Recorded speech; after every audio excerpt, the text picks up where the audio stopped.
Dans un mois, les Français seront appelés aux urnes pour élire leur président de la République. 12 candidats sont officiellement engagés dans cette campagne électorale qui peine à captiver les Français. La faute à un contexte international chamboulé par l'éclatement de la guerre en Ukraine, sur laquelle se focalisent les attentions et les inquiétudes.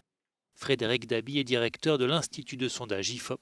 Les choses peuvent changer parce qu'on va entrer dans la dernière ligne droite de cette étrange campagne. C'est vrai que l'intérêt tel que le mesure l'IFOP n'a jamais été aussi ténu. On a une campagne qui a été percutée par le Covid, qui a eu du mal à prendre son rythme de croisière, une campagne qui a été stoppée net avec cette guerre en Ukraine. Outre la guerre en Ukraine, le pouvoir d'achat figure en tête des préoccupations des Français. Un pouvoir d'achat qui ne cesse d'être grignoté par l'inflation, notamment en raison de la hausse des tarifs de l'énergie. Mais en termes de déterminant du vote, le pouvoir d'achat peut être un enjeu majeur. On le voit, d'ailleurs, c'est une conséquence de la guerre. On peut le lier à la guerre en Ukraine. Les Français nous parlent de l'inflation, du coût de la vie, du coût des matières premières, de l'énergie, avec des prix d'essence les litres d'essence qui dépassent les 2 euros, 2,20 € à la pompe, tout ça.